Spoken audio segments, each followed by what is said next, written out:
Esse vai ser o tema central em que a gente organizou da seguinte forma a nossa palestra. Primeiro, nós teremos uma palestra geral, um contexto histórico sobre esse tema, pelo professor Edson, e depois nós vamos ter palestras específicas sobre o tema da coisa julgada em relação a decisões tanto do Supremo, como do Superior Tribunal de Justiça, como de tribunais locais. Então, esses são os pontos que a gente vai tratar na palestra, em que a gente vai iniciar, então, na seguinte ordem, com o professor Edson, depois com a professora Bruna, com a professora Carolina, com o professor Tomé e com o professor Guilherme.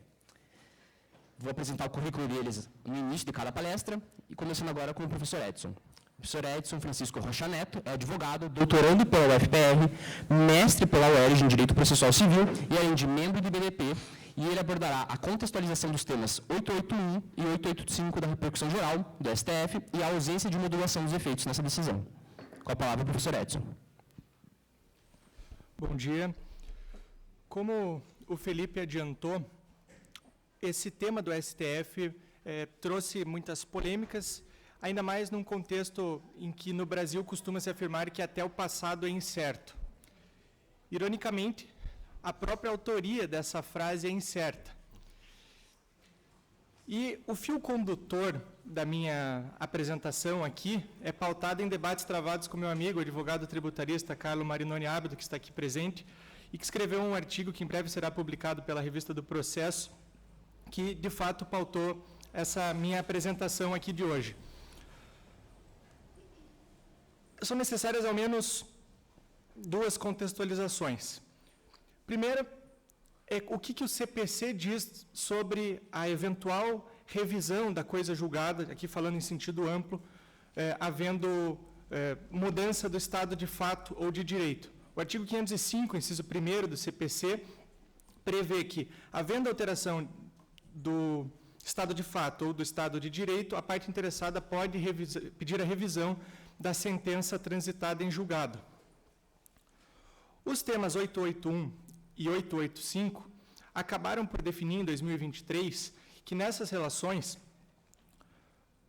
havendo decisão proferida no controle concentrado de constitucionalidade,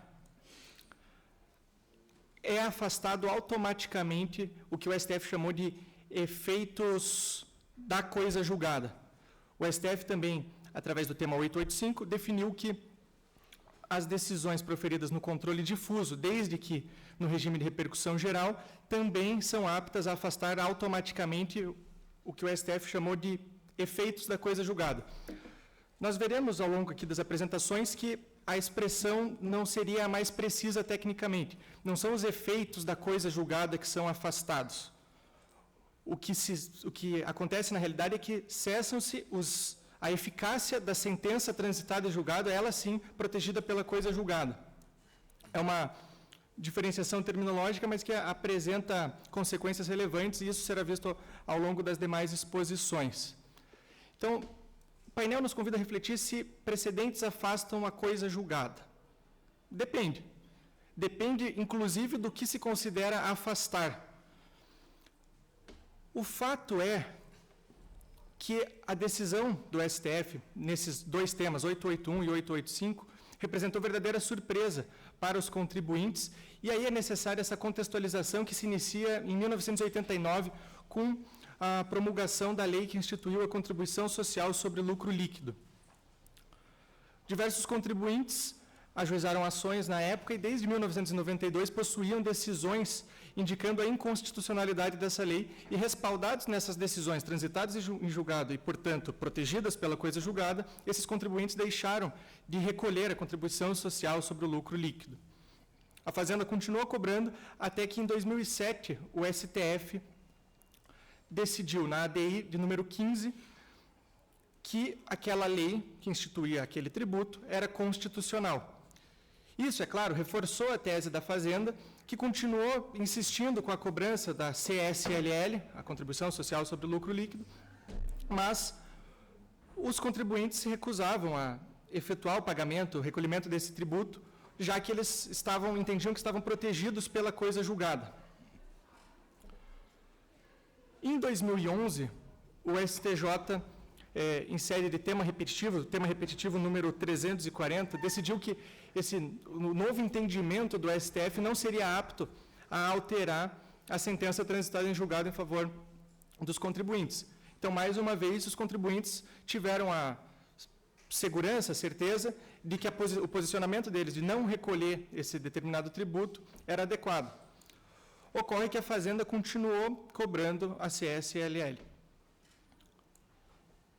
Diante disso, os contribuintes ajuizaram ações buscando anular essa cobrança, e essas ações culminaram justamente na definição dos temas 881 e 885, que, para surpresa de todos, alterou o entendimento do STF sem modulação dos efeitos. Ou seja, aqueles contribuintes que estavam, desde 92, com sentenças transitadas em julgado a seu favor, protegidos pela coisa julgada, descobriram que, na realidade, desde 2008, um ano depois do julgamento da DI de número 15, eles, na realidade, deveriam efetuar esses pagamentos.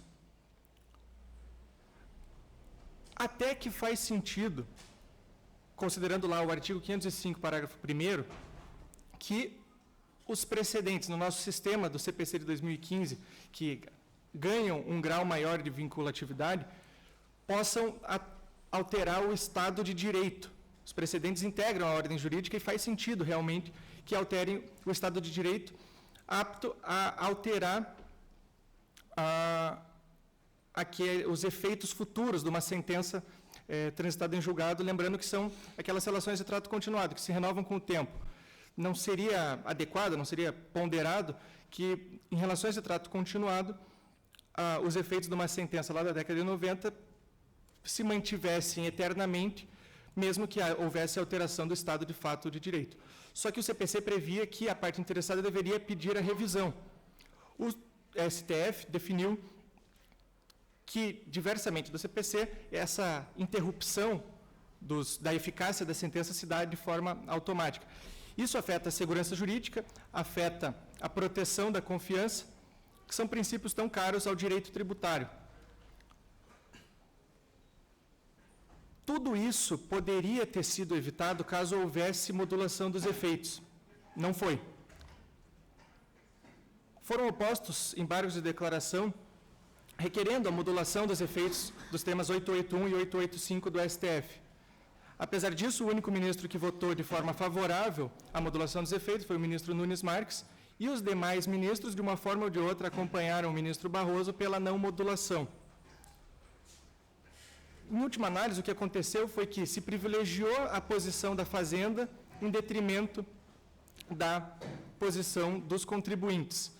Ignorou-se que o artigo 927, parágrafo 3º do CPC, prevê a possibilidade de modulação dos efeitos quando haja mudança de orientação dos tribunais superiores.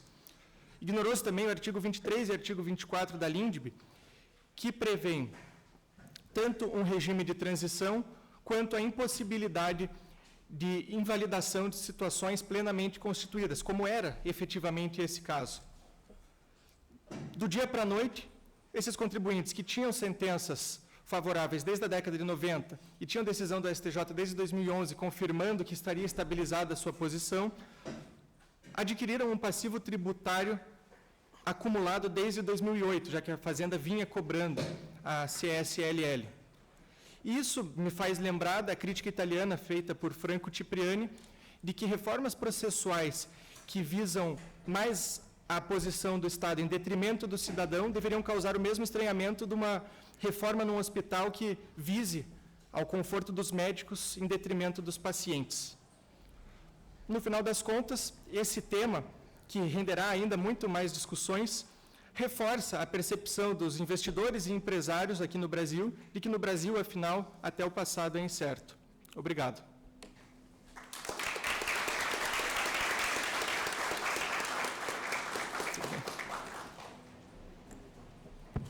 Obrigado, Edson. Obrigado por esclarecer e contextualizar esse tema. Então, agora a gente vai passar para a próxima palestra, que é da professora Bruna Rantorni. A professora Bruna é doutora em processo civil pela UFPR, mestre em direito constitucional pela Unibrasil, advogada, professora universitária e membro do IBDP, com a palestra intitulada IRDR, os juizados especiais. Professora Bruna, por favor.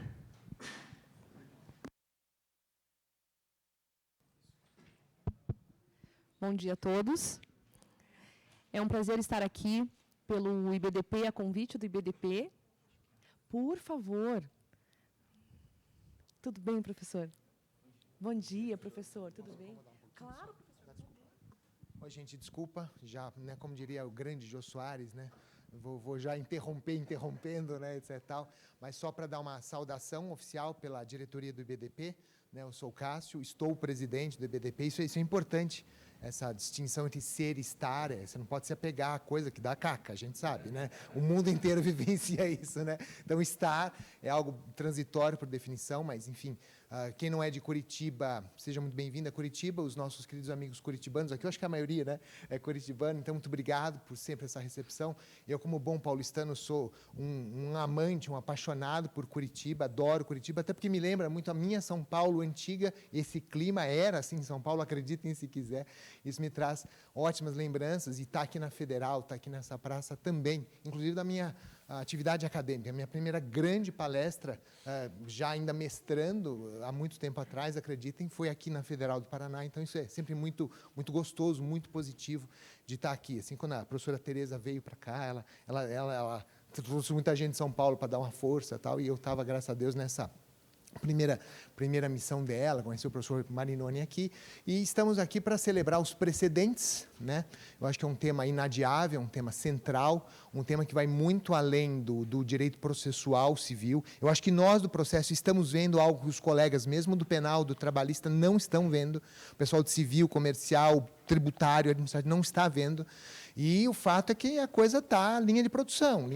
E talvez a gente realmente precise compreender isso melhor, e essa é a nossa grande proposta. E aí a diretoria, está aqui a professora Flávia Rio, a professora Rogéria Dotti, os colegas do IBDP, a nossa comissão científica, teve a ideia, que me pareceu absolutamente fantástica, de falar, bom, já que vamos falar de precedentes, sentimos essa necessidade, vamos homenagear, certamente, dois dos grandes nomes brasileiros que estudam e vêm estudando muito antes do modismo do Código de 2015, que são o professor Luiz Guilherme Marinoni, a professora Tereza Arruda Alvim. Então, a gente fez uma coisa inédita nas jornadas, que foi reunir, né, um grupo gigantesco de especialistas e estudiosos, não só brasileiros, mas também estrangeiros, para falar sobre precedentes em variados aspectos, nos vários painéis ao longo do dia, etc. Então, muito obrigado. Doutor Ricardo, muito obrigado pela sua presença também, aí com umas ideias importantes, umas iniciativas importantes, e todos aqui. Então, obrigadíssimo pela presença. Ah, sim. E hoje temos o Grand Opening, o Foreign Grand Opening, lá no Teatro Guaíra. Enfim, vocês sabem melhor do que eu onde fica o Guaíra, mas para quem não sabe, é do outro lado da praça. Não reclama da chuva, que é pecado, num Brasil queimando, literalmente. Até outro dia estava queimando aqui perto também. E o frio, enfim, também acho que é uma benção numa hora onde a gente está, inclusive em Curitiba, já com previsão de 32 graus no sábado. Então aproveitem, né, tira aquela blusa do armário. Eu esqueci a minha em São Paulo, mas a gente dá um jeito. Movimento a economia local, né, de lãs, né, etc. Tal, importante, faz parte, né, etc. Tal. Mas hoje temos aí os estrangeiros, né, não todos, mas a grande maioria, enfim, a participação hoje da professora Tereza, do professor Marinoni falando, é surpresa, o doutor Ricardo não pode contar, mas eles serão homenageados hoje, formalmente, pela diretoria, eles não estão aí, né, escondidos, né? Tá, então não contem, mas eles receberão hoje a maior comenda do IBDP, que é a medalha do professor José Carlos Barbosa Moreira, tá? Então a gente procura, a gente é muito informal, já perceberam, mas ao mesmo tempo feito com muita boa vontade, muita boa intenção, e para marcar mesmo esse momento muito singular. E na sexta, além das palestras de encerramento, temos também uma iniciativa que nós trouxemos para o IBDP, que é uma coisa que a gente tem no Ibero, na Associação Internacional, mas que a gente nunca tinha feito no IBDP e, se Deus quiser, veio para nunca mais sair, que são os prêmios, né, das monografias, os 3 finalistas de processo penal, a medalha do professor René Ariel Dotti e a medalha do professor Egas Muniz de Aragão. Então, as melhores monografias de processo penal e processo civil, que, entre outras iniciativas nossas, não pareceu muito importante essas pessoas exporem, ainda que brevemente, as suas monografias para o público presente. Então, também fiquem super à vontade de participar, de prestigiar esse evento. Vai ser lá no Teatro Coia, né? Também tem essa novidade de a gente ocupar vários espaços para dizer que Curitiba, como um todo, né, a cidade é de processo civil, pelo menos até sexta-feira à tarde. Tá? Professora Bruna, obrigado pela presidência. Devolvo a palavra, gente. Obrigado. E a gente está circulando e à disposição para qualquer informação, para qualquer solicitação. Tá bom? Obrigado, gente.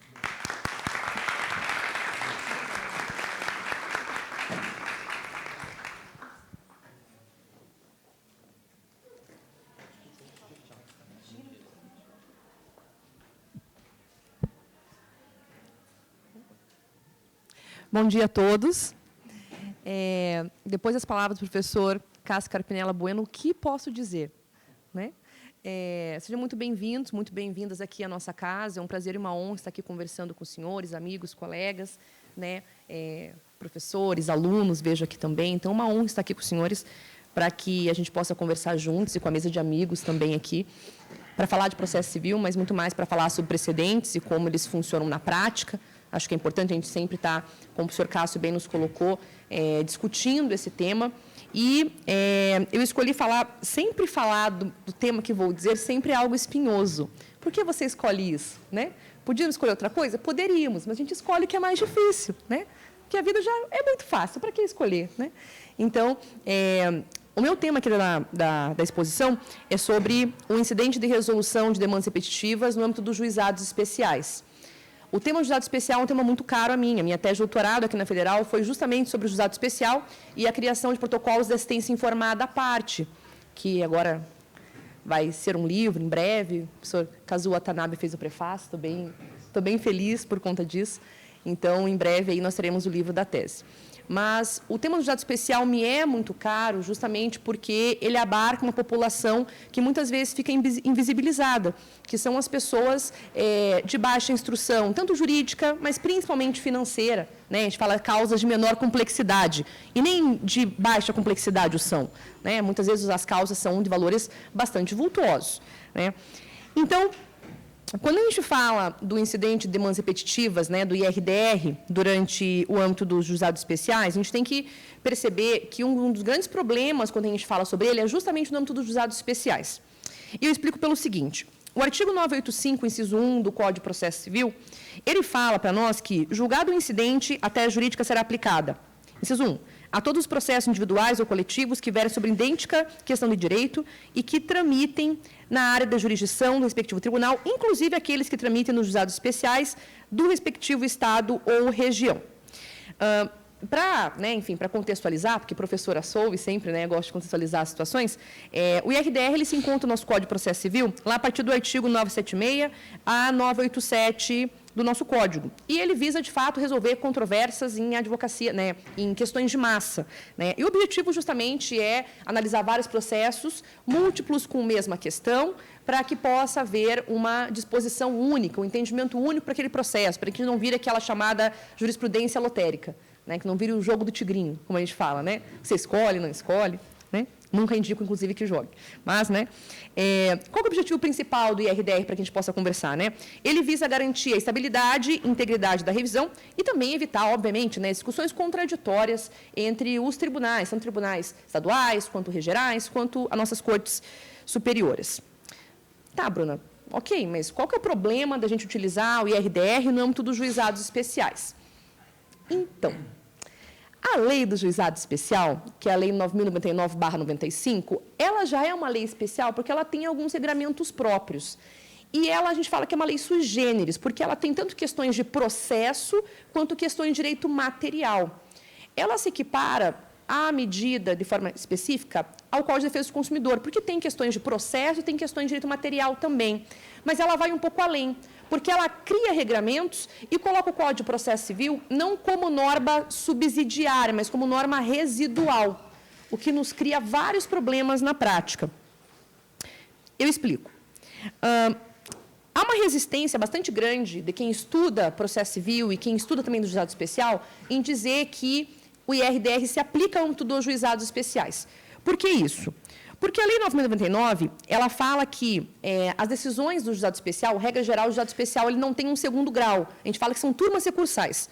Tanto é que, para quem advoga sabe, que no âmbito do juizado especial não existe desembargador, existe juiz lotado em segundo grau. E daí as turmas recursais são justamente nesse sentido. Então, não há, abre aspas, um segundo grau. Então, nós temos aí as turmas recursais que não se subordinam aos tribunais de justiça. E aí a gente começa o nosso problema. Por quê? Quando a gente fala do IRDR, automaticamente, nós entendemos que ele funciona em espectro de tribunais regionais, federais, tribunais superiores, e que, por conta disso, todos esses estariam abarcados por meio desse instituto. Entretanto, a turma recursal não subordina o Tribunal de Justiça. E daí, onde fica, né, o âmbito do juizado especial?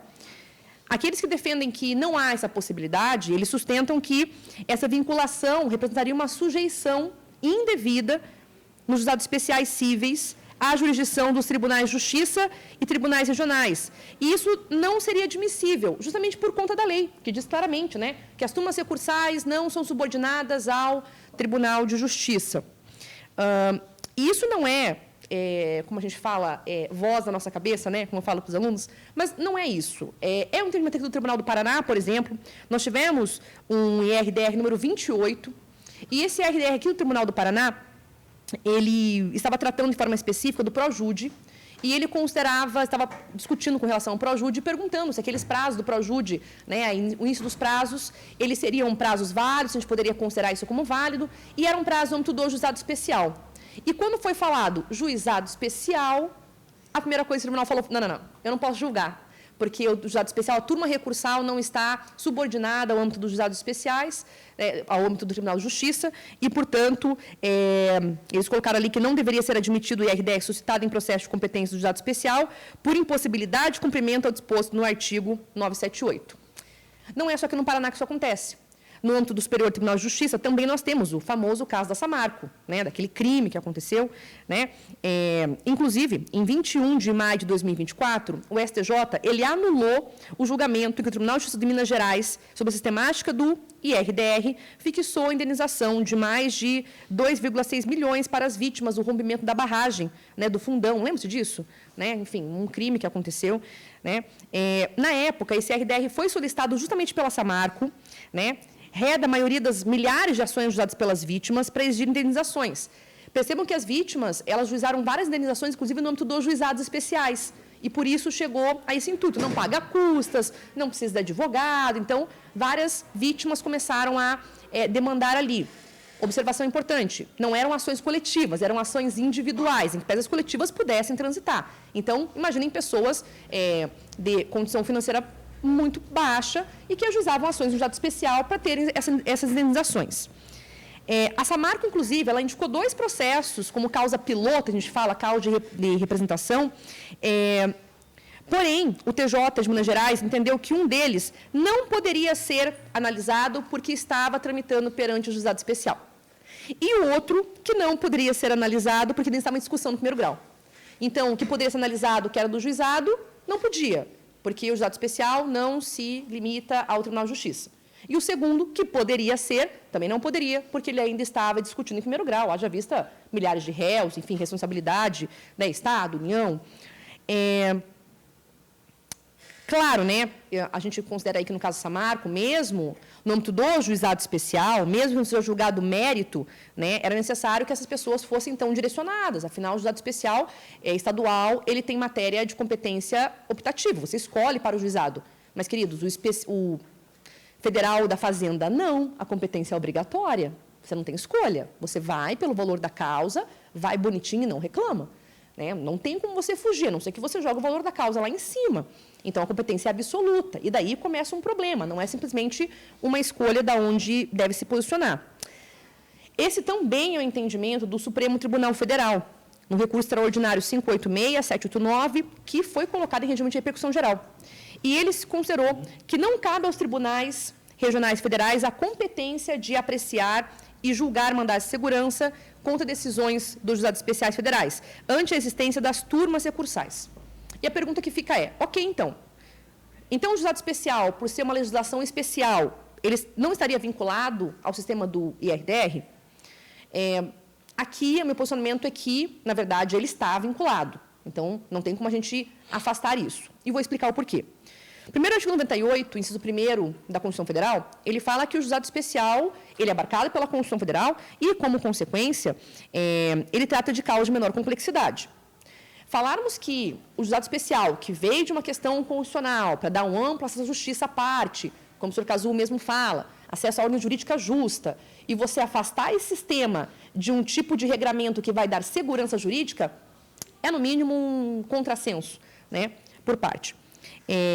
Mas, além disso, ele dá a chamada jurisprudência lotérica, né, que fala que, em um caso específico, aqui do Paraná, o juizado especial pode escolher X, e no Rio Grande do Sul ele pode escolher Y. Isso gera, obviamente, uma insegurança jurídica.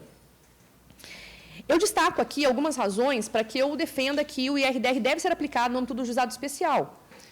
A primeira delas é que, ao instituir o IRDR, o legislador, obviamente, pensou em trazer decisões incompatíveis no mesmo tribunal. O juizado especial também pretende decidir questões assim para os jurisdicionados. O que leva a entender que não há óbice constitucional à alteração desse microsistema dos juizados especiais por lei ordinária nacional, por tratar da competência e das características da jurisdição, desde que mantida a essência desse sistema. Não estou dizendo que a gente vai modificar o juizado especial, estou dizendo que, desde que mantido o sistema, a essência dele, você, sim, pode aplicar o IRDR. Aqui também cabe fazer uma provocação aos senhores. Se todos os tribunais estão vinculados por precedentes obrigatórios perante o CPC, e principalmente por um regramento da Constituição Federal, pela ordem, acesso jurídico à ordem justa, professor Kazuo Watanabe, por que não o juizado especial também não estaria? Então, o nosso resumento aqui, o nosso raciocínio é de ordem constitucional, né? Não de ordem infraconstitucional. Inclusive porque, caso nós pensemos dessa forma, nós estaremos condicionando, então, que há uma quebra da segurança jurídica e também da isonomia entre as partes, né? Então, o juizado especial não tem nenhum tipo de regramento e as decisões cada um faz o seu, mas no âmbito da justiça comum, daí pode, né? Não há essa possibilidade. Não foi isso que o legislador pensou quando supôs o âmbito dos juizados especiais. Também é importante a gente considerar que teve um julgamento da ministra Ellen Grace, no dia 27/11/2009, é mais antigo, do Supremo Tribunal Federal, mas que ela ressalta claramente que, quando ela ampliou as hipóteses de reclamação constitucional, né, perante o STJ, artigo 105, inciso 1º, linha F da Constituição Federal, para alcançar decisões proferidas pelos juizados especiais cíveis e criminais, ela também demonstrou que era possível, né, aplicar também o regime do juizado especial, o regime como consequência, por analogia, do IRDR. Além disso, né, a gente extrai que daquela própria decisão do STF que eu falei para os senhores inicialmente, que era contra, no meio da decisão, o próprio STF, ele não ofereceu aos juizados um salvo-conduto para criar uma jurisprudência que contrarie decisões vinculantes. Ele falou, eu não posso aplicar, mas isso não quer dizer que seja, abre aspas, festa da uva. Você possa fazer o que for necessário. Por mais que as turmas circunstanciais não sejam vinculadas, elas estão dentro de um microsistema que deve regrar a Constituição Federal. E, por conta disso, portanto, por interpretação da Constituição, nós poderíamos, sim, aplicá-los. Também é importante a gente pensar aqui o enunciado 76, tá?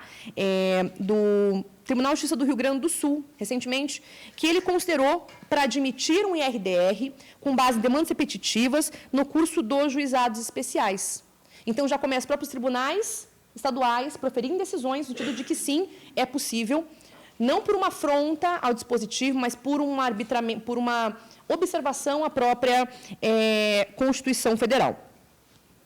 Claro, isso não quer dizer que a gente possa dizer que há uma afronta, portanto, à lei do juizado e que estaria havendo uma colisão de direitos fundamentais. Mas podemos dizer que há uma interpretação extensiva conforme a Constituição Federal. Mais do que isso, eu defendo que sim, é possível. Claro que não há necessidade de regramentos de uma nova legislação ou uma nova ajuste isso, mas uma interpretação de acordo com a Constituição Federal. E mais do que isso, caso isso não ocorra, acontece o que nós vemos hoje, que é uma aberração jurídica, são os FONAGES. Os FONAGES são informativos, que não são vinculativos, mas eles vinculam muito mais do que decisões das turmas recursais. E esse é um problema muito grave, que ninguém se atenta.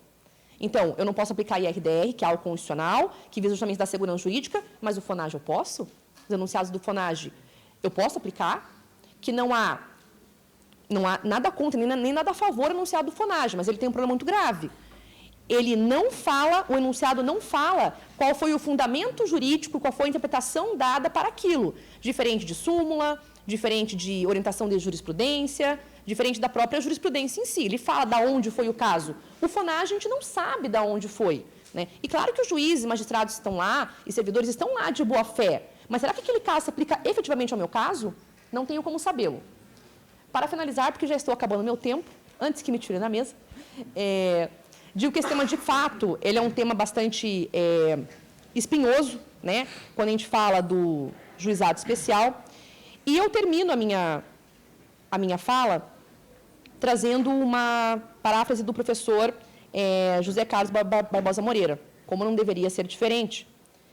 Eu receio que vocês sintam decepcionados quem esperava, à vista do meu tema, o anúncio de novidades estrondosas.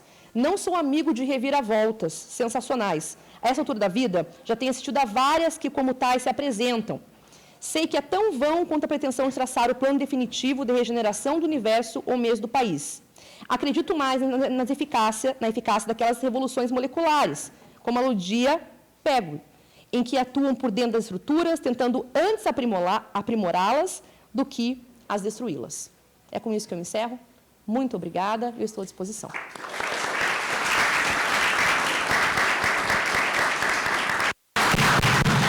Obrigado, Bruno. Ótima palestra. Vamos continuar agora com a professora Carolina Fontes Vieira. A Carolina é juiz de direito aqui no Tribunal de Justiça do Estado do Paraná, mestre pela Universidade de Coimbra, doutoranda pela UFPR, membro do IBDP, e ela vai tratar sobre um tema muito peculiar e muito interessante, sobre o controle de constitucionalidade e a coisa julgada a partir da ADI 3.659.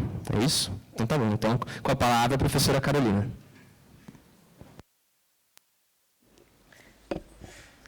Bom dia a todos e a todas. Em primeiro lugar, é uma honra poder participar das jornadas de Direito Processual Civil, em especial em homenagem à professora Tereza, que é uma grande inspiração, tanto acadêmica quanto profissional, para todos, em especial para nós mulheres. Então, a professora Tereza, estar aqui numa homenagem à professora Tereza, ela tem um carinho especial para mim, eu acho que para todas as mulheres que aqui estão. E ao professor Marinoni, para quem não sabe, o meu primeiro orientador no doutorado da Universidade Federal do Paraná. As primeiras discussões foram com o professor Marinoni. E, então, grande parte do que eu discuto aqui hoje e do que eu trago de reflexão são debates que tiveram lá na origem da tese do doutorado. Eu queria agradecer também o convite da professora Rogéria Dotti, do gentil convite da professora Rogéria Dotti, e um agradecimento também especial ao GPROC, aos meus alunos que estão aqui, aos meus colegas de mestrado e de doutorado, e um agradecimento à mesa. Esse painel tem um carinho especial, porque a gente começou a debater, a discutir, a ter uma ideia de companheirismo muito antes do início do painel propriamente dito. Então, agradeço aos meus colegas de painel pelas discussões e pelas ideias. Eu vou fugir um pouco daquilo que se fala normalmente quando se pensa em precedentes e quando se fala em coisa julgada, porque o meu tema do doutorado, ele justamente faz um alerta para dizer o seguinte: é muito comum que, quando se fala em precedente e coisas julgadas, a gente olhe, ou naturalmente se olhe, para o Supremo Tribunal Federal. Eu vou convidar vocês, então, a fazer um olhar um pouquinho diferente, que é o olhar que eu faço para a tese. Quando a gente fala em controle de constitucionalidade no Brasil, e a gente fala, então, em decisões vinculantes e erga omnes, a gente costuma olhar só para o Supremo e esquece que, por força do artigo 125, parágrafo 2º da Constituição, pasmem, nós temos duas cortes, ou outras cortes constitucionais no Brasil.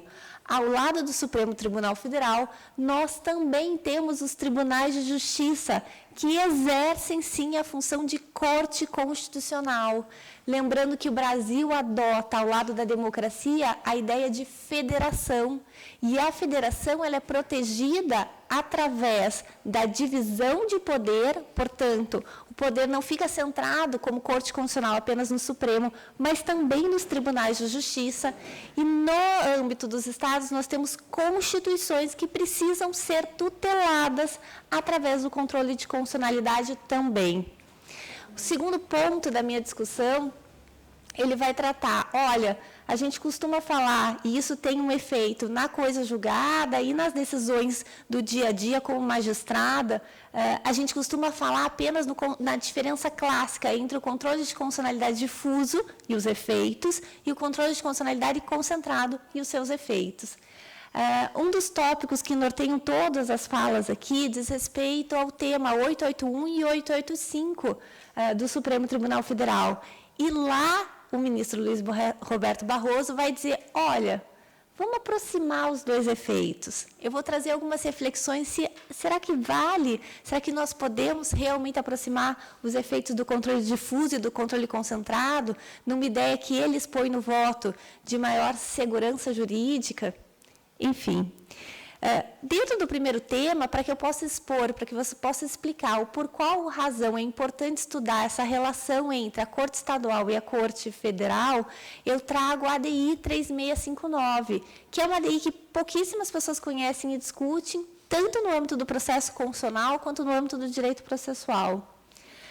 Para só rememorar aqui um pouquinho, quando a gente fala de controle de constitucionalidade no Brasil, a gente tem um controle absolutamente amplo e diferente em relação aos demais estados.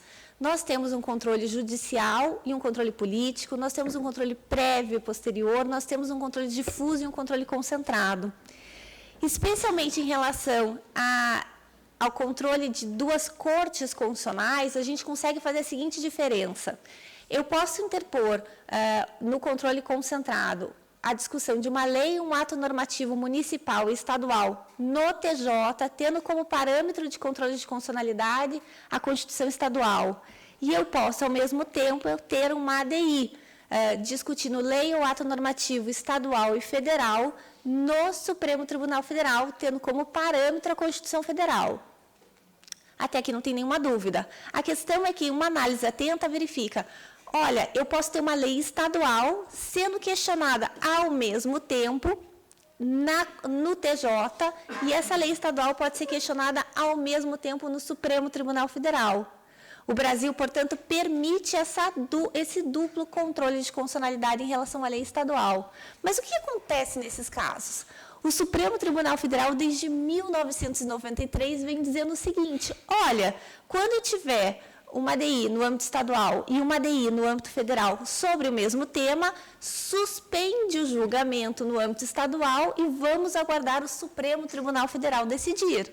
Afinal, e era o fundamento daquela época, quem dá a última palavra em termos de interpretação constitucional, o que eu absolutamente discordo, mas quem dá a última palavra em termos constitucionais é o Supremo Tribunal Federal. Suspende lá no TJ e espera o STF decidir.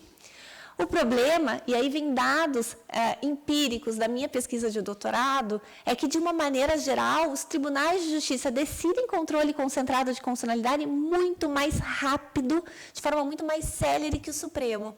Então, pela justiça em números, o Supremo decide com mais de 1.700 dias, em média, uma ação de controle concentrado.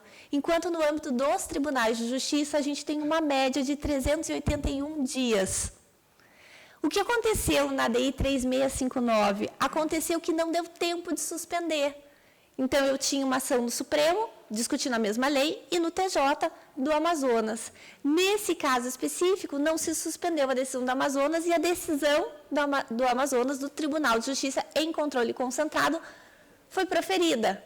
O que era essa decisão? O que era essa questão? A questão era o seguinte, a lei 2778 do Estado do Amazonas dizia o seguinte, para que você pudesse ter provimento num cargo público, você precisaria fazer faculdade, ser graduado numa universidade que estivesse credenciada ao Estado. Caso você não fizesse graduação nessa universidade credenciada ao Estado, você não podia entrar no cargo público, você não podia discutir ou disputar o cargo público. O Procurador-Geral de Justiça, no âmbito do Estado, disse, epa, peraí, não é isso. Tem um princípio da isonomia aqui. Eu não posso permitir que só os graduados em instituições credenciadas possam concorrer a cargos públicos.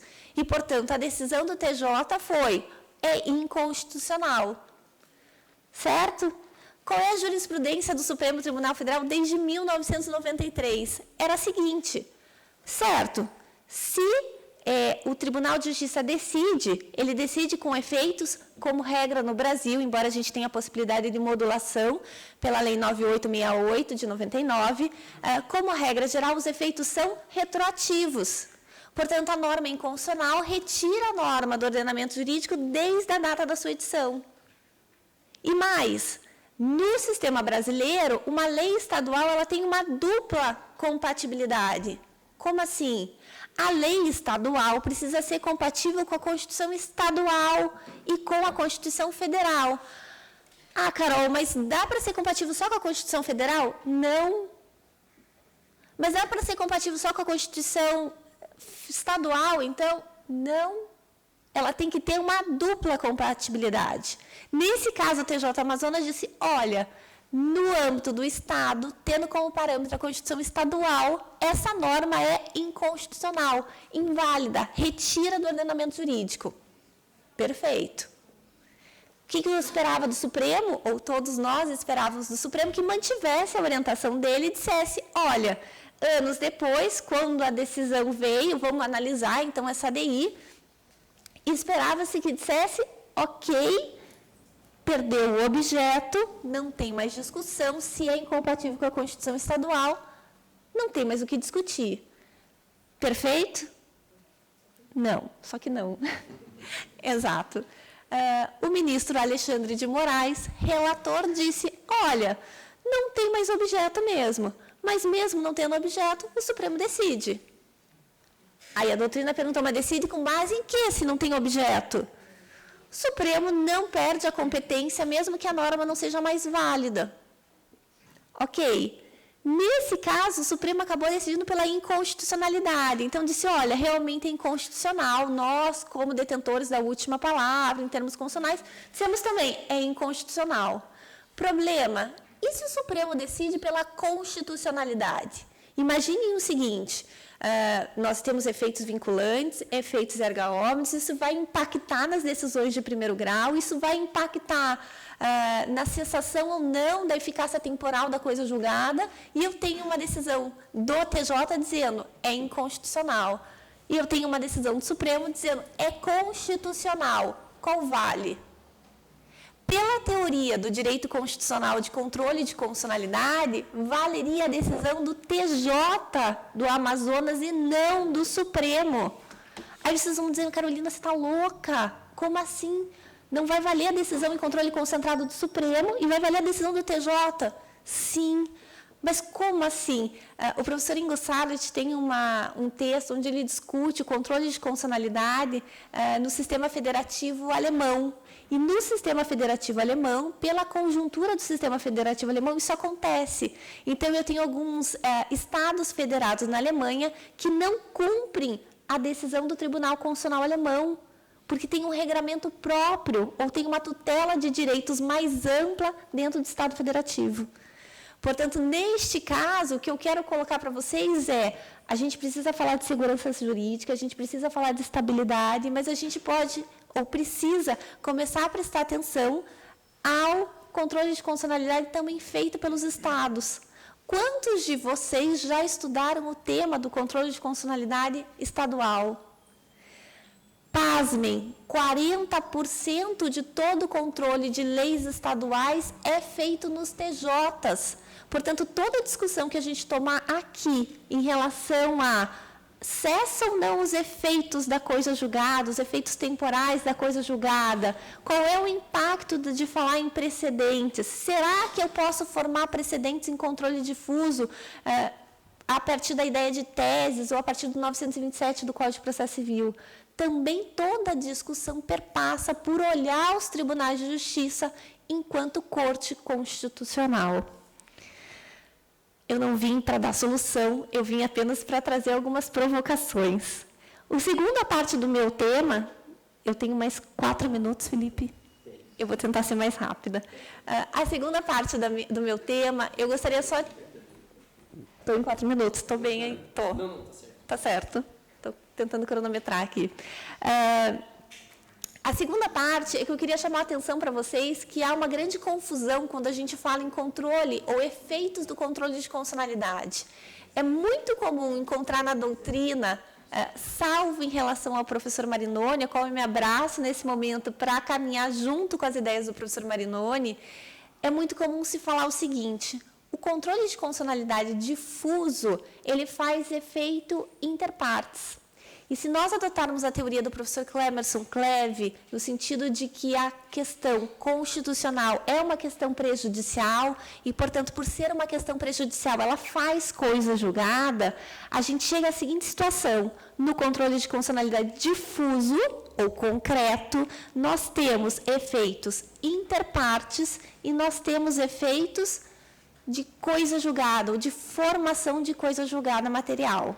Certo? Não tem grande dificuldade aqui. A grande questão, e que vocês vão ver bons doutrinadores falando, é que no controle de consonalidade concentrado existe a formação de coisa julgada. Todo mundo já deve ter visto algum livro onde fala que há coisa julgada no controle de consonalidade concentrado. E aqui digo, não. Abraçada no professor Marinoni, caminho dizendo que não há coisa julgada no controle de consonalidade concentrado. O Brasil adota uma outra concepção de efeitos do controle de consonalidade. O controle de consonalidade concentrado, ele faz efeitos vinculantes e efeitos erga omnes. E ele traz a noção de estabilidade, que é diferente de coisa julgada. Eu não quero proteger uma parte, eu não quero proteger um interesse, eu não quero solucionar uma lide. O controle de consonalidade concentrado tem objetivo a tutela do ordenamento jurídico, a compatibilidade. Quando eu falo de processo constitucional concentrado, eu estou falando necessariamente num processo objetivo, onde eu não tenho partes especificamente. E isso tem um efeito extremamente importante, que é dizer o seguinte: olha, tem estabilidade, a decisão do Supremo se mantém, até que a situação fática mude. Como assim? Vejam, quando a gente fala de controle de consonalidade, a gente fala em estabilidade, em efeitos erga omnes e vinculantes, isso significa dizer que uma declaração de constitucionalidade no dia de hoje perdura apenas e tão somente enquanto a situação fática perdurar. Como assim? Um exemplo, nós temos uma lei que permite o estabelecimento de cotas para ingresso nas universidades públicas. Essa lei é levada à discussão do Supremo Tribunal Federal e o Supremo diz: olha, essa lei é compatível com a Constituição, ela é válida, ela é constitucional. Anos depois, décadas depois, essa mesma lei ela é levada ao Supremo Tribunal Federal, dizendo o seguinte: olha, o quadro econômico, social, político da determinação que antes fazia efeito no sistema de cotas não tem mais efeito. E, portanto, é possível que uma decisão do Supremo Tribunal Federal que gerou efeitos vinculantes, erga omnes, e que as pessoas obedeceram e cumpriram, possa ser revista pelo próprio Supremo Tribunal Federal. Mas, Carolina, cadê a noção de segurança jurídica e de estabilidade? A estabilidade vem também da noção de que o direito é vivo, que o direito muda, e o controle objetivo vem da noção de tutela do ordenamento jurídico, e o Supremo como corte de prospecção do direito. Portanto, ele não decide o caso, ele analisa a compatibilidade do ordenamento jurídico, o respeito à Constituição. Considerando que eu tenho mais 1 minuto, eu vou cortar um pedaço da minha fala e vou para o final. Estava tudo muito certo, tudo muito tranquilo. Eu tinha divisão entre controle de consonalidade concentrado e difuso, os efeitos estavam distintos, até que então, em 2007, como lembrou o Edson, a gente começa a ter, por uma reclamação, um início de aproximação do controle difuso com o controle concentrado, e então, no julgamento do recurso extraordinário que dá aso ao tema 881 e 885, o ministro Luiz Roberto Barroso diz o seguinte: olha, vamos acabar com essa história de falar de mutação constitucional do artigo 52, inciso 10 da Constituição, e vamos logo adotar, por força do 927.3 do Código de Processo Civil, e, em especial, dos julgamentos de teses pelo Supremo Tribunal Federal, vamos dizer que há algumas pessoas falam em abstrativização do controle difuso, ou vamos dizer que os efeitos do controle de constitucionalidade concentrado e difuso são os mesmos. Ótimo, perfeito. Nós vamos garantir estabilidade. Nós vamos saber que a decisão, quando chega ao Supremo Tribunal Federal, por recurso extraordinário, com repercussão geral, vai ser decidida e vai dar uma noção de pacificação e integridade do sistema jurídico. Perfeito? Perfeito. É o que defende Luiz Roberto Barroso, ministro. Entretanto, pergunto a vocês, qual o fundamento constitucional para isso? Veja, eu não discuto a necessidade de ter estabilidade, de ter segurança jurídica, eu não discuto a possibilidade de que, sim, é importante que haja uma vinculação das decisões formadas pelo Supremo Tribunal Federal.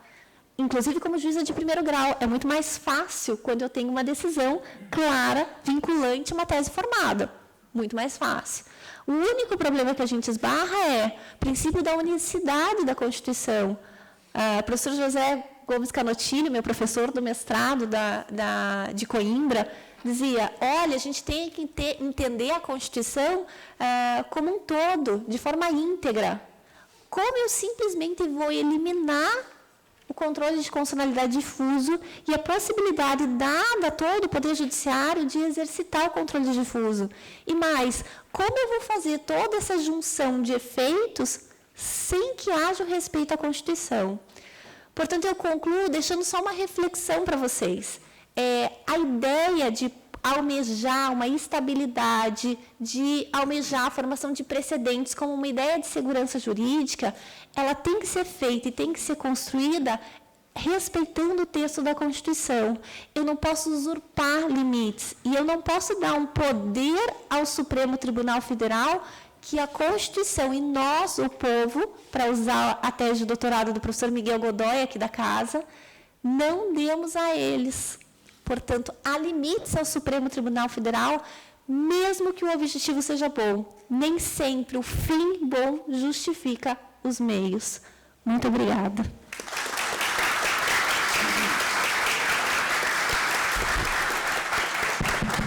Muito obrigado, Carol. Acho que ficou muito claro a sua posição. Eu tenho diversas perguntas depois, achei muito interessante. Parabéns. Bom, então vamos dar sequência aqui nas nossas palestras. E agora o próximo palestrante é o professor Tomé Sabag Neto.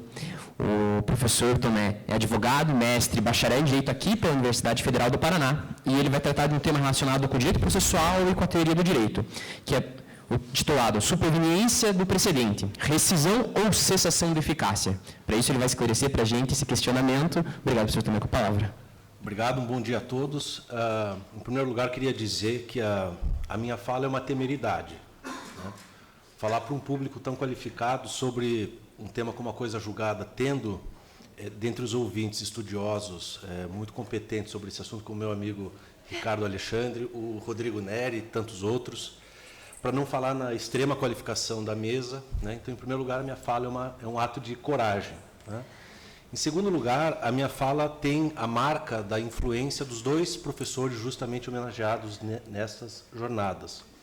Do professor Marinoni, todo o raciocínio da minha fala e a própria conclusão a que chego sobre o problema, ele expôs com a maestria de sempre no Coisa Julgada Inconstitucional, rescindibilidade versus eficácia temporal. Né? Então, a solução que darei não é minha, é do professor Marinoni, e ela é tão simples, mas é daquela simplicidade que exige o gênio, né? Que é o gênio próprio do professor Marinoni. Da professora Tereza, a marca da professora Tereza na minha fala é a seguinte: eu ouvi ela no Salão Nobre uma vez aqui na Federal, e ela abriu a palestra dela assim: dizem que as palestras devem ser boas e curtas. E se elas forem curtas, elas não precisam nem ser boas. Então, como não tenho a esperança de que seja boa, me esforçarei para cumprir o prazo regimental. Muito bem. O problema que se coloca aqui é qual? Uma sentença transita em julgado. Produz coisa julgada material. Torna-se, portanto, indiscutível e imutável. sobrevém, após a formação da coisa julgada, um precedente constitucional, vinculante, como se tem dito no Brasil, que declara inconstitucional a lei ou ato normativo em que aquela sentença se funda. O que acontece com essa coisa julgada? O que acontece com essa sentença transitada em julgado? O precedente é posterior, lembre-se, né? A doutrina, claramente, como é sempre o caso, diverge. Existem autores que defendem que a superveniência do precedente constitucional, que declara inconstitucional a lei em que se embasa a sentença, essa sentença se torna inexistente. Inexistente. Outros consideram que essa é uma hipótese de rescindibilidade da sentença. O próprio Código expressamente o diz, de forma inconstitucionalíssima, como veremos. Outros, a meu ver acertadamente, dizem que a superveniência desse precedente, sem comprometer a coisa julgada, apenas faz cessar os efeitos da sentença que transitar em julgado. Então, nós temos aqui mais ou menos aqueles 3 planos do ato jurídico, né? A existência, a validade e a eficácia. E nós vamos, então, na minha fala, eu vou conduzir vocês ao seguinte raciocínio. Em cada um desses planos, nós veremos os motivos pelos quais esse precedente superveniente interfere ou não na existência, na validade ou na eficácia da análise aí da coisa julgada e da sentença. Bom, a primeira alternativa é que a superveniência dessa decisão de inconstitucionalidade torna a sentença inexistente, como alguns autores defendem. Essa solução me parece cientificamente claramente artificial, né? Porque se nem a própria lei declarada inconstitucional é considerada inexistente, ela tanto existia que era inconstitucional, quanto menos será inexistente a sentença que aplica aquela lei antes da sua declaração de inconstitucionalidade, né? Então, se nem a lei não era inexistente, quanto menos a sentença que transitou em julgado. Se a sentença que se embasou numa lei posteriormente declarada inconstitucional pelo Supremo está errada por essa mesma inconstitucionalidade, ela que seja reformada. Que se recorra e que, enfim, isso seja objeto de reforma. Mas inexistência, evidentemente, não se trata o caso. Como essa é uma parcela minoritária da doutrina, acho que maiores argumentos são desnecessários em relação ao campo da existência. Acho que poucas pessoas creem que a superveniência desse precedente poderia tornar inexistente a sentença transitada em julgado. Então, a primeira alternativa está descartada. Não, o precedente não torna a sentença inexistente. Segunda alternativa, segunda possibilidade, a superveniência de uma decisão de inconstitucionalidade pelo Supremo Tribunal Federal torna a sentença já transitada em julgada antes da edição desse precedente rescindível. A sentença se tornará rescindível. O Código diz que sim, mas a resposta é não. Mas como você pode, Tomé, dizer que não se o Código diz expressamente que sim? É que o Código, ironicamente, diz que sim de forma inconstitucional. É irônica essa inconstitucionalidade do CPC. Nós já vamos dizer por que isso é inconstitucional. O Código de 73, na hipótese de rescisória do inciso 5º, tinha a seguinte redação: violação à literal disposição de lei. Lei. O Código de 2015 fala rescindível a decisão que violar manifestamente norma jurídica.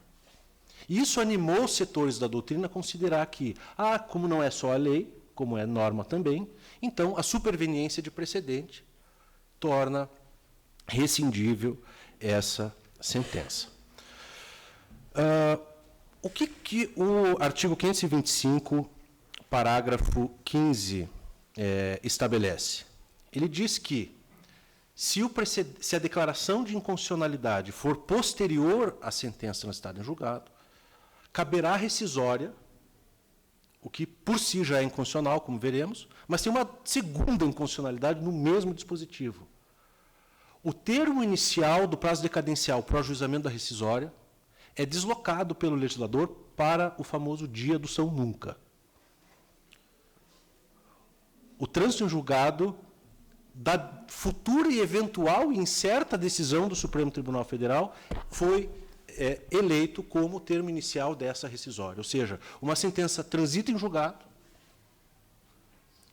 mas nós não podemos dizer que haverá coisa soberanamente julgada depois de 2 anos do seu trânsito em julgado. Porque daqui 3 séculos, o Supremo Tribunal Federal poderá declarar inconstitucional a norma que se fundou, e, a partir de então, segundo o CPC, passará a ser deflagrado prazo decadencial de 2 anos. Isso é um absurdo, é uma aberração, é evidentemente inconstitucional, por uma dupla violação à garantia constitucional da coisa julgada. Esse dispositivo, o parágrafo 15, portanto, não só viola a coisa julgada, como a torna rigorosamente inexistente. Não há coisa julgada se o parágrafo 15 do artigo 525 do CPC for levado às suas últimas consequências, for levado a sério. O pior ainda é que os parágrafos 12 e 14 do mesmo artigo 525 exigem o contrário do que dispõe o parágrafo 15. Ou seja, estou trabalhando agora com um argumento sistemático. O que dizem os parágrafos 12 e 14 do 525? Que o precedente para tornar inexigível uma sentença, inexigibilidade que pode ser alegada em impugnação, cumprimento de sentença, por exemplo, precisa ser anterior. Ou seja, o CPC exige anterioridade do precedente constitucional para o caso de alegar-se em impugnação, cumprimento de sentença, inexigibilidade, que é algo que toca a eficácia da decisão, da sentença. Ora, se o Código exige anterioridade no campo da eficácia, com muito maior razão, ele deveria ter exigido a anterioridade do precedente constitucional para a hipótese de rescindibilidade. Não faz sentido o legislador dizer o precedente precisa ser anterior à coisa julgada da sentença, para que só então você possa alegá-la como inexigível em impugnação, cumprimento de sentença, mas dizer que ela pode ser objeto de rescisão daqui 1 milênio. Isso não faz absolutamente nenhum sentido do ponto de vista de uma interpretação sistemática. Então, a resposta para a segunda alternativa é não novamente. Não. A superveniência de um precedente que declara inconstitucional a lei ou ato normativo em que se embasou uma sentença que transita em julgado não torna essa sentença rescindível. Não torna jamais. Fez coisa julgada se fez. Terceira alternativa. A superveniência desse precedente, que declara inconstitucional aquela lei aplicada pela sentença que transita em julgado, pode, ao menos, então, ter a sua eficácia retirada a ponto de se tornar inexigível? O próprio Código, agora, acertadamente, diz que não também. Essa terceira alternativa também é não. A superveniência de um precedente, mesmo que do Supremo, mesmo que em precedente dito vinculante, em sede de controle concentrado de constitucionalidade por maioria absoluta, coloca o que você quiser aí. A superveniência desse precedente não torna a sentença transitada em julgado inexigível, porque o próprio Código exige anterioridade do precedente. Ou seja, só se o precedente for anterior à formação da coisa julgada é que essa sentença será inexigível. Nós vamos, então, para uma quarta pergunta. Tomé, você disse que a superveniência do precedente não torna a sentença inexistente, não torna a sentença rescindível, não torna a sentença nem sequer inexigível. Você está querendo dizer que a superveniência de um precedente tão qualificado como uma declaração de inconstitucionalidade pelo Supremo Tribunal Federal não faz nada com essa sentença? Não faz nada, absolutamente nada com essa sentença? Também não. Faz alguma coisa, mas faz com a sentença e não com a coisa julgada. O que esse precedente faz? O que essa decisão de inconstitucionalidade faz, afinal de contas? E essa é a solução que o professor Marinoni dá no livro dele, aquela solução simples e elegante do gênio. O que esse precedente faz é fazer cessar a eficácia da sentença, o que não tem nada a ver com desfazer a coisa julgada, nas relações jurídicas de trato continuado. É apenas isso. Com isso se tutela a igualdade, porque não faz sentido, né, que cidadãos diferentes estejam submetidos a efeitos diferentes, quando a compreensão do Supremo sobre a constitucionalidade das leis se altera. Se tutela a coisa julgada, porque a coisa julgada permanecerá incólume para sempre, com essa solução do professor Marinoni, e apenas se evita que se produzam efeitos, que a sentença produza efeitos em relações jurídicas de trato continuado, que estejam em disparate com a compreensão do Supremo sobre a constitucionalidade da lei em que aquela sentença se amparou. Mas essa cessação de eficácia não é automática. Não é automática. Acho que você chegou a falar algo sobre isso. Ela depende de declaração judicial. Por quê? Porque a superveniência desse precedente é em si mesmo um fato a integrar a causa de pedir de uma ação de revisão, ou uma ação declaratória, ou o que o seja. Então, não é automático, isso, e o professor Marinoni é muito claro nisso. Então, existem alguns requisitos para que essa sustação da eficácia aconteça. Em primeiro lugar, esse precedente superveniente, não sei como está o tempo. Em primeiro lugar, esse precedente tem que ser constitucional, tem que se tratar de uma decisão de caráter de exame de constitucionalidade. Em segundo lugar, essa decisão que declara inconstitucional tem que ter sido proferida por maioria absoluta, pelo quórum do órgão julgador. Em terceiro lugar, essa maioria absoluta ela tem que ter concordado com o fundamento determinante da inconstitucionalidade. Se diferentes ministros, por fundamentos diferentes, concordarem apenas no resultado, isso não bastará. Além disso, deve haver declaração judicial da cessação da eficácia, ou pelo próprio precedente, ou por alguma decisão em ação autônoma.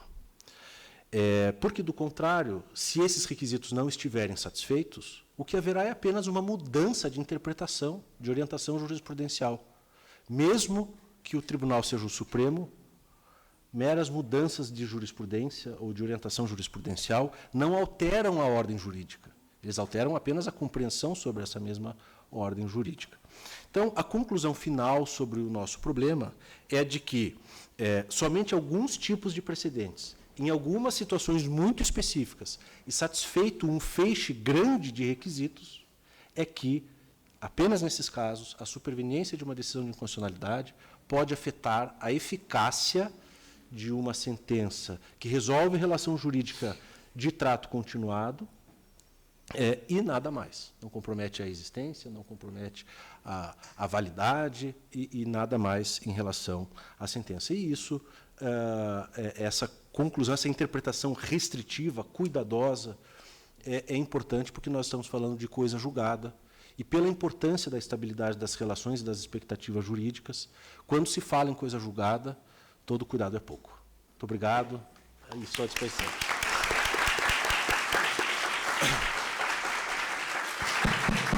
Perfeito, obrigado também. Bom, gente, nós vamos para a última palestra. Eu peço, então, que já preparem as suas respectivas perguntas, porque nós vamos abrir aqui depois para todos os convidados e também para respostas dos nossos palestrantes, para suas eventuais dúvidas que vocês anotaram durante as palestras. Aqui eu vou apresentar o nosso último professor, o professor Guilherme Correia. Ele é professor da Universidade Positivo, advogado, mestre e bacharel em Direito aqui pela Universidade Federal do Paraná, membro do IBDP. E ele abordará um tema que eu acho que é muito importante, que foi meio deixado de lado por conta do tema 881 e 885, devido à possibilidade de julgamento dos dois, que é o tema 100 da repercussão geral, que é justamente sobre o afastamento da coisa julgada inconstitucional nos juizados especiais, que teve um recurso, que o professor Guilherme vai comentar, de origem aqui do Paraná. Então é muito interessante e muito caro. Obrigado. Pode começar, professor Guilherme. Obrigado, Felipe. Cumprimento os colegas da mesa aqui, foram excelentes manifestações, excelentes palestras.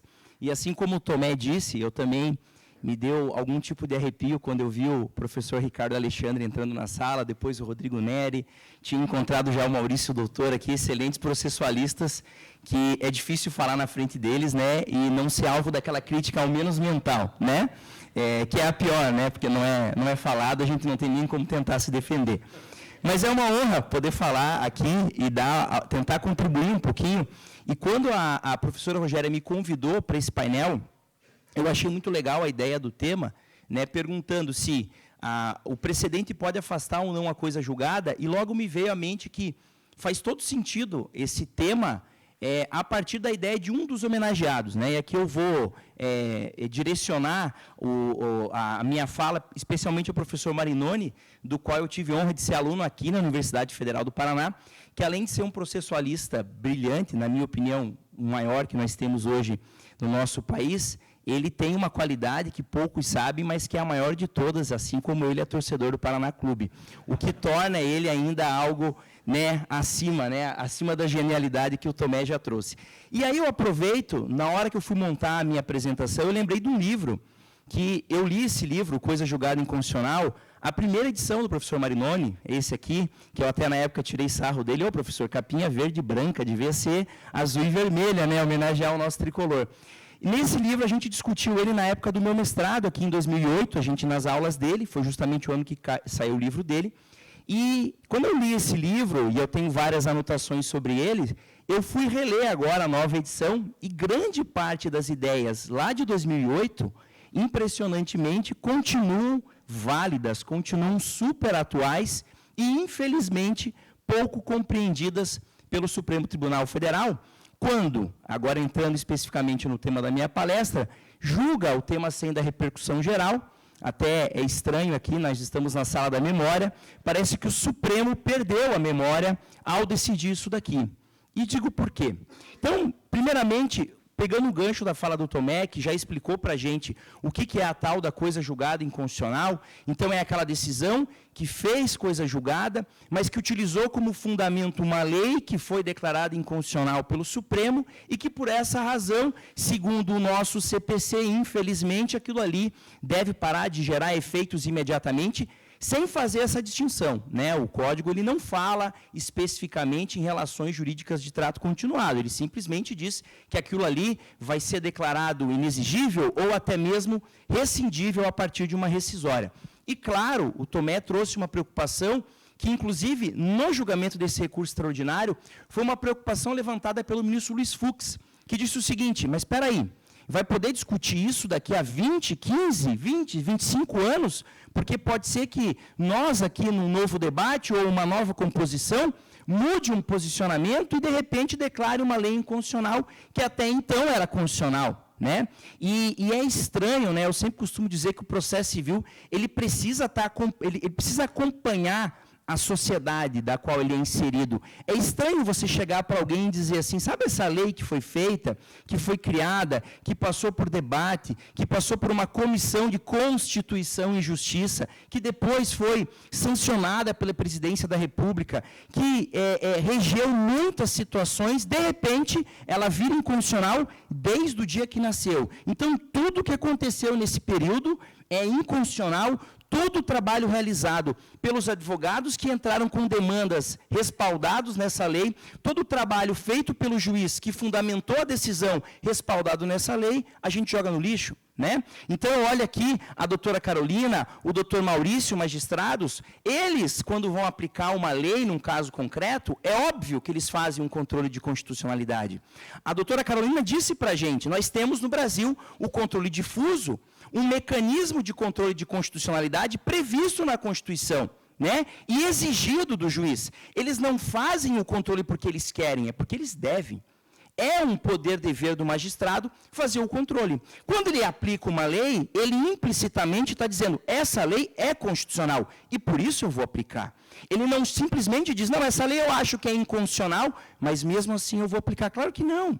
Se a gente pegar aí várias decisões judiciais, eu me lembro de um exemplo da esfera criminal que muitos colegas me dizem, eu já declarava inconstitucional no caso concreto, por exemplo, a lei lá que criminalizava a posse, né, o porte de droga para consumo pessoal. Eu já achava que aquilo era inconstitucional, ou seja, o juiz faz isso no caso concreto. Então, pegando um pouquinho da ideia do professor Marinoni, aqui bem exposta pelo Tomé, de que o juiz, quando decide, Ele não simplesmente aplica a lei ao caso concreto, como que Ovenda falava. Não. No Estado constitucional brasileiro, como é o nosso, né, um Estado constitucional, em que se exige o controle de constitucionalidade, o juiz, ao decidir um caso, criar a norma para solucionar aquele caso, ele necessariamente fez o controle de constitucionalidade. Se isso não fosse verdade, se a gente achasse que o juiz é um mero aplicador da lei, não existiria o parágrafo 1º do 489, que diz, não se considera fundamentada a decisão em que o juiz cita, parafraseia, né, transcreve dispositivo de lei sem relacionar o caso. Então, é óbvio que a decisão que é criada a partir de uma lei não se confunde com a lei. Então, você simplesmente dizer que uma lei declarada inconstitucional torna tudo que a regeu, tudo que serviu de base, tudo que foi criado a partir dela também inconstitucional, é o mesmo que dizer, eu tenho um Código Civil, esse Código Civil, ele regeu várias situações, várias decisões foram tomadas a partir desse código. Aí ele é revogado. Aí, quando ele é revogado, cria-se uma lei contrária ao código antigo. Ah, não, então o que foi decidido lá não vale mais? Claro que não. Aquilo que foi feito naquela época e passou pelo crivo da coisa julgada, se estabilizou. Notem, a Constituição, quando promete e garante a proteção da coisa julgada, fala, a lei protegerá, né? Então, assim, ninguém vai poder ser privado da garantia da coisa julgada, sequer por lei. Imagine por uma decisão judicial futura, né? Então, feita essa introdução, para mostrar o quão absurdo é a gente pensar em relativizar a coisa julgada, ou melhor, rescindir a coisa julgada, desconstituir a coisa julgada, que foi formada lá atrás por um pronunciamento futuro do Supremo Tribunal Federal, além disso, o absurdo foi o que o Supremo fez ao aplicar isso nos juizados especiais. E eu explico. E quando o Felipe fala, e aqui eu vou abrir um parênteses, e acho que a Bruna, que gosta de juizado, vai concordar comigo, quando o Felipe fala que o juizado, a discussão do juizado ficou meio de lado, mas não é a primeira vez, Felipe, né? O juizado ele fica de lado da doutrina processual há muito tempo. O juizado especial, basicamente, não é ensinado nas faculdades de direito no Brasil. O juizado é uma disciplina, é uma sobrinha ali, qualquer um entende aquilo ali, porque é um procedimento mais simplificado. Então, ele nunca teve a atenção, seja jurisprudencial, seja doutrinária, que ele merece, mas isso é assunto para uma outra fala. Mas o que o Supremo fez ao julgar o recurso extraordinário 586-068, o tema sem da repercussão geral? Ele disse o seguinte, olha, dá para aplicar esse troço aí, da desconstituição da coisa julgada, e eu chamo de troço de maneira proposital, aqui no juizado também. Basicamente é o seguinte, no procedimento comum do CPC, o 525, lá no parágrafo 12 ao 15, o 535, no 5º ao 8º, possibilitam impugnação ao cumprimento de sentença, você dizer o seguinte, olha, essa decisão, esse título, foi fundado numa lei declarada inconstitucional. Por essa razão, ele é inexigível. Beleza. Agora, se esse título foi fundado numa lei que, à época, era constitucional, ninguém duvidava disso, mas depois o Supremo veio, em controle concentrado ou difuso, tanto faz, disse que é inconstitucional, é possível o ajuizamento de uma ação rescisória no prazo absurdo, futuro e incerto, como o Tomé destacou, de daqui talvez um século, daqui a 2 séculos, daqui a 40 anos, 2 anos a partir da decisão que declara a inconstitucionalidade. Tá? Só que aí o Supremo se deparou com uma situação complicada. Porque quando ele quis aplicar isso ao juizado, ele pensou, mas espera lá, tem um atrapalho aqui, esse atrapalho é a lei. O artigo 59 do CPC, da Lei 9.099, ele expressamente proíbe a ação rescisória no juizado. Notem, não é que ele não fala sobre ação rescisória, ele proíbe. Foi uma vontade do legislador dizer, não tem rescisória no juizado. Ai, mas isso é um absurdo. Esse é um outro problema, né? Se é um absurdo, não ser um absurdo, essa é uma outra discussão, que não estava na discussão. E aí, o ministro Gilmar Mendes, por exemplo, propôs no julgamento, dizer, olha, eu sei que está escrito lá que não cabe rescisória, mas eu acho que esse artigo é inconstitucional. Nunca foi. Vejam a preocupação de declarar uma norma inconstitucional e abrir prazo para depois. Vejam, a lei é de 95. De 95 até 2023, ou seja, quase 30 anos, ninguém se preocupava com aquela inconstitucionalidade. Mas agora virou uma preocupação. E aí o Gilmar Mendes votou no sentido de declarar inconstitucional aquele artigo e admitir a rescisória. Mas ele nisso foi voto vencido. E aí o ministro Barroso apresentou uma solução que, com todo respeito ao ministro, me parece completamente destituída de qualquer lógica. Porque a solução apresentada foi o seguinte: se você está sendo executado no juizado especial, tem uma sentença lá que transitou em julgado, mas, depois disso, a lei que fundamentou essa sentença foi declarada inconstitucional, você pode, por simples petição, no prazo de 2 anos, eles falam no prazo da rescisória, entrar com uma simples petição para desconstituir o que foi feito. Vejam, seria uma rescisória misturada com pedido de reconsideração, sem nenhum tipo de garantia e, o pior, sem nenhum tipo de previsão legal. É você autorizar o juiz do juizado a desconstituir a coisa julgada que muitas vezes foi formada por um colega. Cadê a hierarquia para desconstituir a coisa julgada do outro? Pior, pode ter sido formada pela turma recursal, que é o órgão superior a ele, ou pior ainda, pode ser que essa coisa julgada tenha sido formada no Supremo, porque pode ser que esse processo tenha chegado no Supremo via recurso extraordinário, e você vai dar poder para o juiz do juizado, coitado, o juizado sempre deixado de escanteio, mas agora com um poder absurdo, desconstituir a coisa julgada que foi formada lá em cima.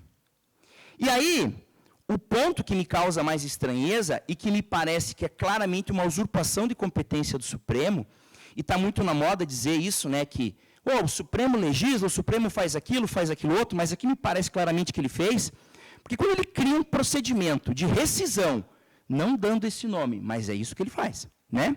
Ele diz, pode desconstituir no prazo de 2 anos, é exatamente uma rescisória, tá? Só que com o juiz da causa. Ele cria uma norma processual.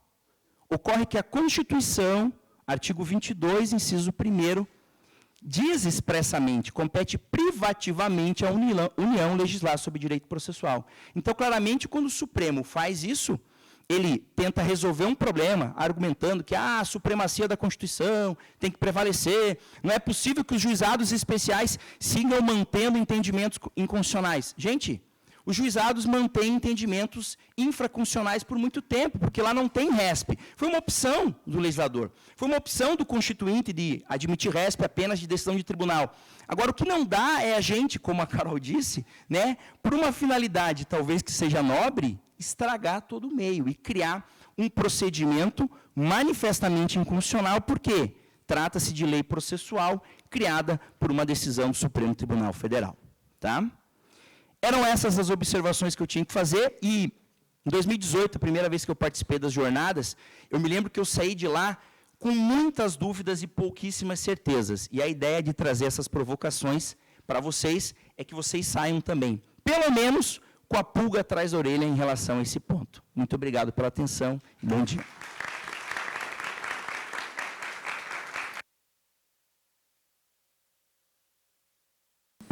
Obrigado, Guilherme, foi ótimo. Bom, gente, eu gostaria então de agradecer a presença de todos e queria saber se alguém tem alguma dúvida para os nossos palestrantes antes de fazer a conclusão. Por favor, acho que se alguém consegue levar o microfone? Pode ser. Por favor, se conseguir falar.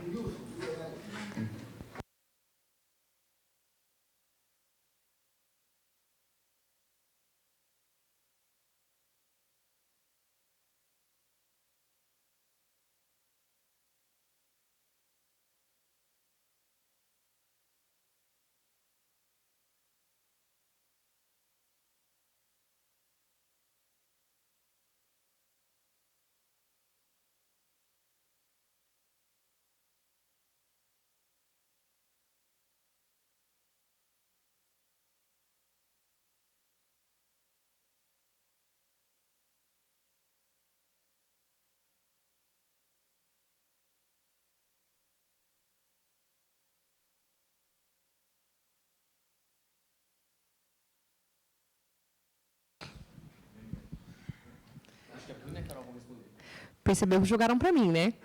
Vocês perceberam aqui, né? Não, IRDR é a Bruna, pode deixar eu responder. É você que falou. É você que falou. Olha, o senhor me colocou... Cadê? O senhor me colocou numa situação complicada.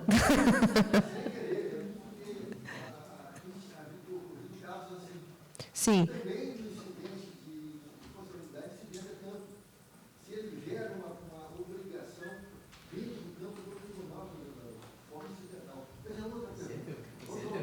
Essa é dela. Se caberia rescisória, é isso? Sim.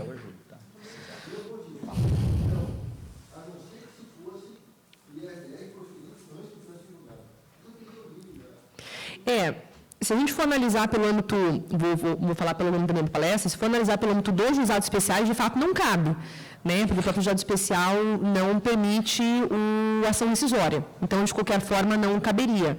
Mas eu entendi a sua colocação. Eu também vendo que não dá. Não dá. Vai, Guilherme, não dá. Não sei, posso falar aqui, por favor? Eu roubei aí, Carol. Não, doutor, assim, estava pensando aqui, se é que eu entendi. O senhor está dizendo que houve um julgamento em RDR, e aí teve um julgamento que desconsiderou o que foi decidido no IRDR, é isso? Mas com trânsito em julgado.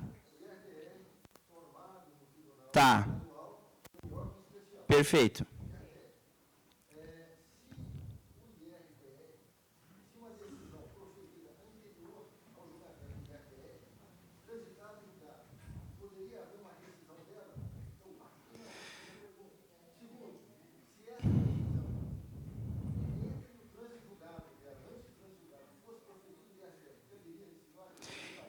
Eu acho que, assim, se ela é julgada antes do IRDR, faz coisa julgada, me parece que não, me parece que esbarraria naquela súmula do Supremo, a 343, que fala que não caberia rescisória na existência de interpretações divergentes. Né? Que o Supremo diz que não vale para a Constituição, que o professor Marinoni diz que é uma falsa afirmação.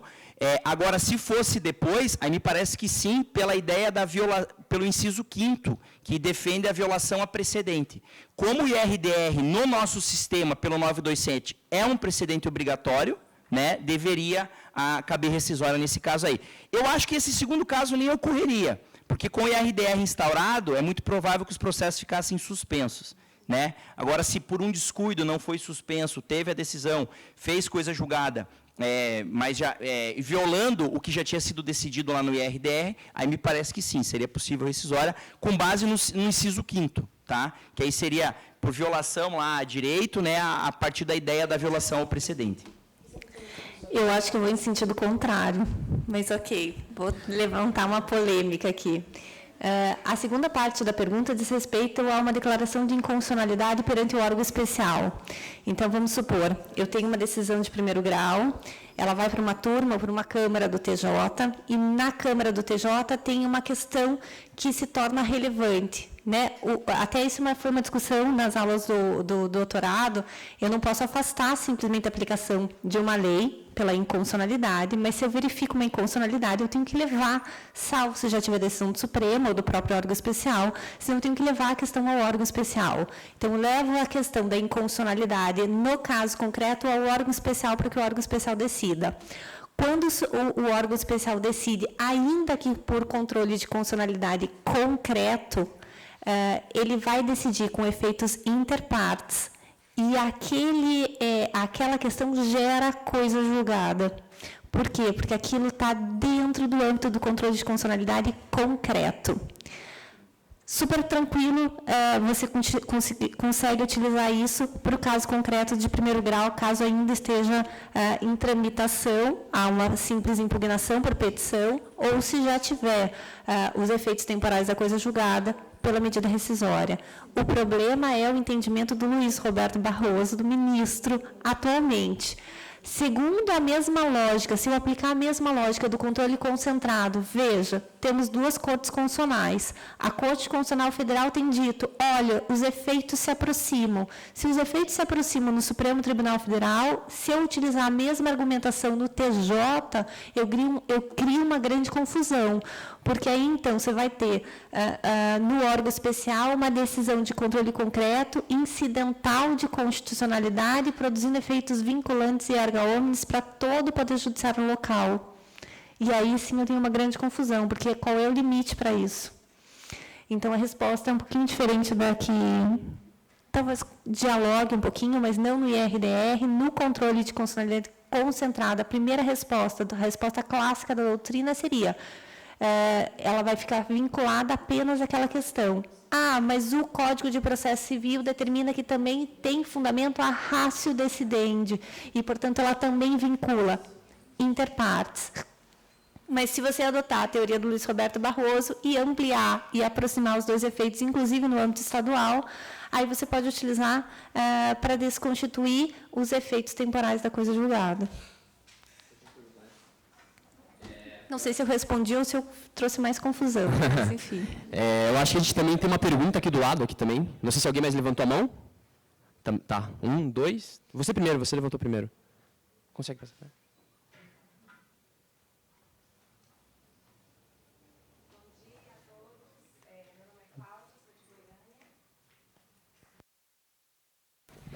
Eu fiquei com uma dúvida, acho que vai para o professor Tomás, está mais ligado ao tema, né? Nessa parte da eficácia, no caso de uma inconstitucionalidade, e pensando aqui no tema, né, nos temas 885 e 881, eu fiquei na dúvida se o senhor considera que é necessário algum ato formal, uma ação revisional, mesmo as obrigações de trato sucessivo, ou se não é necessário. O Supremo julgou, mudou a opinião, automaticamente passa a valer, sem necessidade de nenhuma ação formal, porque a rescisória eu entendi que a ideia é que não cabe, particularmente até concordo também com a inconstitucionalidade do dispositivo, mas nas relações de trato sucessivo, de trato continuado, seria necessária a revisão da coisa julgada ou não? Uma pergunta muito boa. Se eu não estou enganado, a solução do professor Marinoni é a seguinte: tem que haver alguma declaração judicial, ou no próprio precedente que é formado, ou se isso não acontecer, aí sim seria necessário uma outra ação declaratória.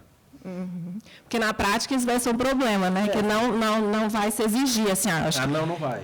Com certeza o Supremo deve entender, acho que Na verdade, o professor Marinoni diz que expressamente tem que haver alguma manifestação por parte do juízo do próprio Supremo. Então, caso o Supremo silencie nesse sentido, o juiz que está com essa questão à frente para decidir tem que ser expresso nesse sentido.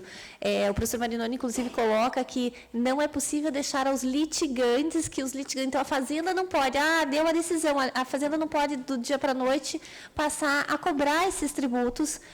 É necessário, sim, uma manifestação expressa antes de que, para fazer efeito a própria decisão. Senão geraria insegurança jurídica entre as partes, né? E aquilo que a coisa julgada busca justamente evitar. Então, mas com a ressalva de que esse é o entendimento doutrinário. Da forma como foi decidido pelos temas 881 e 885, a aplicação é automática. Isso. Até uma curiosidade aqui para a sua pergunta, que é legal que falar de um... Então, o Ricardo vai poder confirmar, mas aqui é um spin-off aqui do que aconteceu, mas o professor Marinoni atuou nessa tentativa de modulação dos efeitos. Ele justamente defendeu essa posição. E ele conseguiu o placar de 5-5. Daí chegou num determinado ministro e ia fazer 6-5 e na última hora ele perdeu. Daí não deu certo, daí ele foi contratado. Então esse caso é bem legal, até para ver os pareceres. Eu convido então o pessoal até ler no site do Supremo, que o processo é público, é muito legal. Tem vários pareceres e o do professor foi na modulação, na tentativa de modulação que ele tentou, mas pelo tema 881 e 885 é direto, interrompe automaticamente. Bom dia, parabéns pela palestra de todos. Eu achei muito bom, eu confesso sinceramente que eu achei que faltou uma divergência, vocês estão muito uníssonos. Eu ouvi outro dia uma palestra brilhante do professor Antônio do Passo Cabral sobre o tema, e do professor Paulo Mendes, que discordam dos senhores em relação a esse tema, muito interessante, recomendo a todos que busquem, foi uma palestra na Emerge. O Supremo, faz um comentário básico e depois eu faço uma pergunta mais específica. O Supremo, os temas 100, 888, 85 são os temas mais modernos que consolidaram essa tese, que me parece agora bem consolidada no Supremo. Existe ali uma questão discutindo o prazo da rescisória, o ministro Luiz Fux já levantou ali um debate, mas, de toda forma, essa questão surgiu com Teori Zavascki, né? Lá, doutrinariamente, em 2002, naquele artigo dele, Eficácia da Coisa Julgada, e ele, como ministro, teve a oportunidade de proferir voto e acabou sendo vencedor no tema 494 do Supremo, que inclusive foi citado como precedente lá nos temas 881 e 885.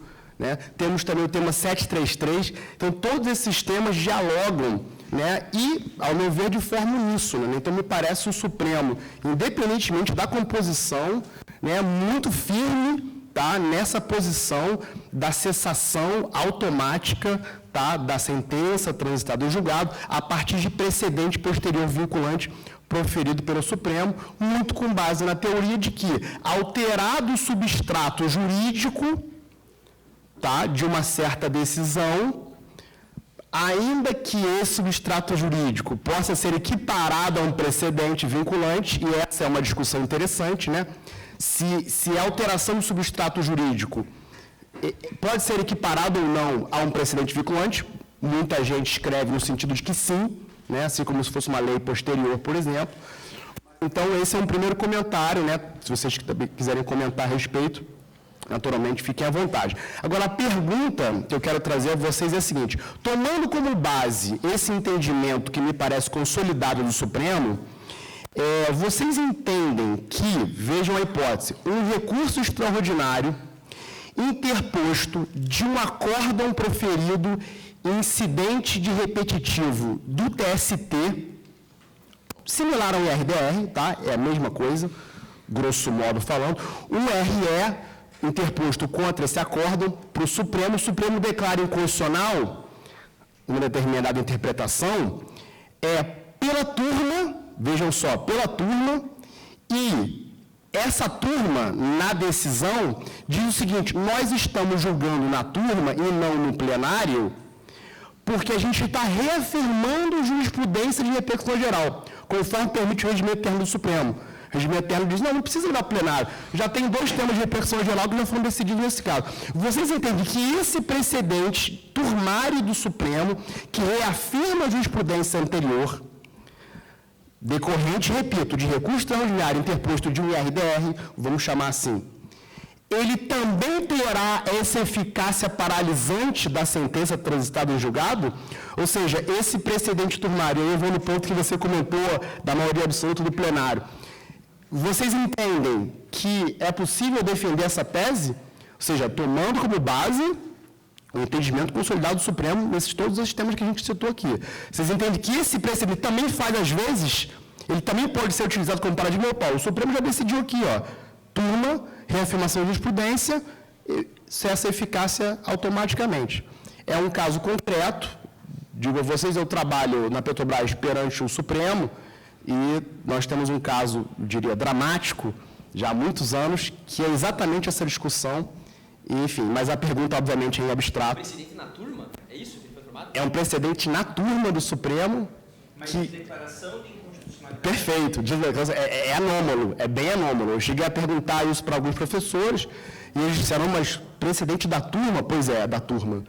A questão... Mas autorizado por regimento interno, que realmente autoriza. Sim, porque forma a lei, o regimento interno do Supremo é... Exato, com base em repercussão geral, etc. Mas a questão... Qual é o seu nome? Felipe Nader.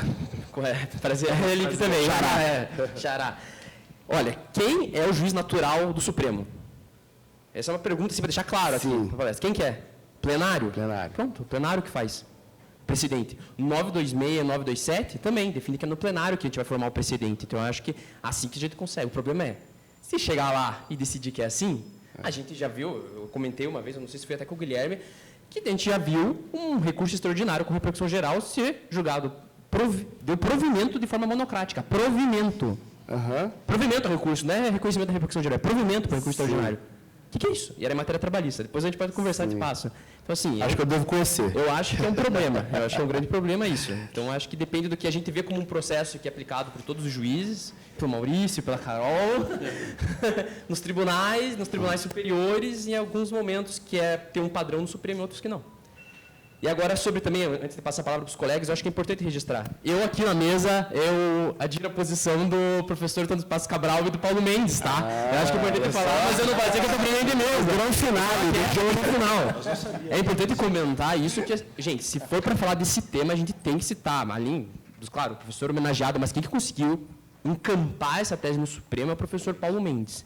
É a tese de doutorado dele na Universidade Federal do Rio Grande do Sul, que é sobre coisa julgada, e ele, que, trabalhando junto com toda a Procuradoria da Fazenda Nacional, que conseguiu dar essa mudança na interpretação. Isso ficou ótimo para a advocacia pública do Brasil inteiro. Só que é uma questão assim, que vai ter divergência ou não, mas o ponto conseguiu. Ganharam nesse caso. Isso tem que reconhecer. Tem que reconhecer também que é um problema ou não. No Código de Processo Civil está definido que não faz coisa julgada nas relações de trato continuado. Essa questão expressa. Eu acho que o Supremo teria ido avante se ele, de alguma forma, abordasse no voto esse dispositivo do CPC. Sim. Ou dar uma interpretação conforme. Mas ele não fez. Ele não fez. Isso é um grande problema para mim. Tá? Eu acho que agora, na oportunidade que eu tenho para falar, para responder a tua pergunta, eu acho que era esse o momento de falar sobre aquele dispositivo do CPC. Eu até estava com ele aberto aqui, que basicamente ele cita que nas relações de trato continuado, o juiz não pode decidir novamente, ou seja, pode se redecidir. Ceteris paribus. Exato, só que tem que ter uma manifestação, tá ali. Tem uma manifestação, daí é o problema de interromper de forma automática.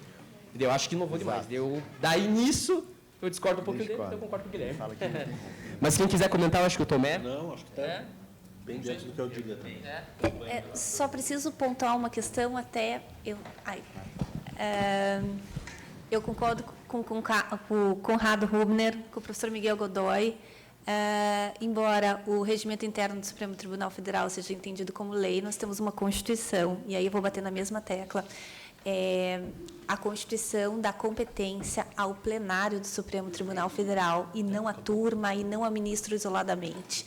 Portanto, quando nós falamos em controle de constitucionalidade, que ele vai gerar um precedente, eu tenho que, pelo menos, respeitar a Constituição. E a Constituição diz, a competência é do plenário. Então, o Tribunal de Solistas, a crítica do Oscar Vilhena, a crítica do professor Conrado Hubner, elas vão exatamente nesse sentido. Quem disse a lei ou a Constituição? A quem eu obedeço? A Constituição. Como que eu leio o regimento interno do Supremo? A partir da Constituição. Portanto, eu acho esdrúxulo a turma, mesmo com um parâmetro no regimento interno, decidir algo que seria do plenário. Existe uma competência constitucional e seria tão bom se nós pudéssemos voltar a respeitar o texto da Constituição. Uma segunda questão, o professor Eduardo Talamini tem um texto brilhante sobre a questão das relações continuativas. Ele pega exatamente... Acho que um dos parâmetros, quando a gente fala dessas questões, é o entendimento do ministro Teori Zavascki. Então, ele fez algo muito delicado, com uma grande lucidez, e o professor Eduardo Talamini, nesse artigo que ele fala sobre efeitos da declaração, ele pega o parecer do Teori Zavascki, parecer entendimento, na verdade, do professor Teori Zavascki, que faz alguma diferença entre relação continuativa. Não são todas as relações continuativas que podem ser tratadas da mesma forma. O professor Eduardo Talamini diz, aquela relação continuativa é uma relação que perdura no tempo, ou seja, ela é corrente, contínua, ou é uma relação continuativa, mas que a lei incidiu sobre ela num único momento. Isso vai ter efeitos diferentes no momento de se pensar na eficácia temporal da coisa julgada, na cessação da eficácia temporal da coisa julgada. Segundo o professor Talamini, somente na primeira hipótese, em relações continuativas, que tenham um efeito duradouro e temporal, é que se pode falar ou se pensar numa suposta declaração, numa suposta incidência prospectiva da declaração de inconstitucionalidade. Nas outras, sequer poderia. Obrigada. Será que a gente tem? Acho que a gente não tem. Talvez a gente tenha tempo para mais uma pergunta. Só uma pergunta. Eu acho que seria mais para o Tomé também, sobre o 525, parágrafo 15, especificamente, também trazendo uma posição do professor Eduardo Talamini, que ele tem um artigo sobre esse dispositivo, tratando de alguns parâmetros para tentar fazer uma interpretação conforme a Constituição dele. Primeiro, o 525, parágrafo 15, trata de decisão exequenda. Então, não seria qualquer decisão que seria passível de rescisão nesse caso.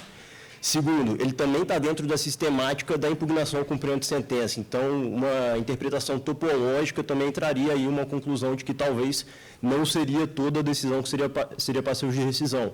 Aí a questão é, Se a gente tem esses elementos que podem trazer uma limitação, só as decisões passíveis de execução, ou seja, aquelas que já foram executadas não poderiam mais ser rescindidas. Aquelas que não são passíveis de execução, as declaratórias e as constitutivas, via de regra, que não são passíveis, não poderiam também ser rescindidas. A gente tem um elemento que permite a gente ter uma interpretação conforme a Constituição e talvez salvar esse dispositivo que eu concordo que é bastante confuso e bastante inseguro, mas tem uma alternativa dessa forma? Veja, qualquer esforço interpretativo que delimite essa verdadeira aberração, como disse, conta com a minha simpatia, com a minha concordância. Mas eu não acho que o que sobra salva, não salva. Nem para as decisões exequendas há uma hipótese de constitucionalidade. É inconstitucional mesmo nesse caso. Se não por nada, ao menos pela questão do prazo. Deslocado, como eu brinquei, para o dia do São Nunca. É um dispositivo completamente incompreensível. Não sei o que aconteceu naquele momento em que foi proposta aquela redação. Ou seja, é uma tentativa do professor Talamini delimitar, ótimo, sempre a gente faz um esforço para salvar a norma, mas eu acho que nesse caso a norma é insalvável. Ok, obrigado. Então é isso. Obrigado, gente, por todos os presentes. Nós vamos encerrar o painel. Eu agradeço aqui todos os componentes da mesa, também a presença aqui de ilustres, aqui o Maurício Doutor, José Rafael. Peço, por favor, uma salva de palmas para a mesa, o professor Ricardo Alexandre, Rodrigo Meri, o Arthur Sombra, o Rodrigo Meri, o Vitor. Eu agradeço aqui a Carol, Edson, Tomé, Guilherme, Bruna. Obrigado, gente. Muito obrigado. Espero que tenham gostado. Bom dia. Aproveitem as jornadas.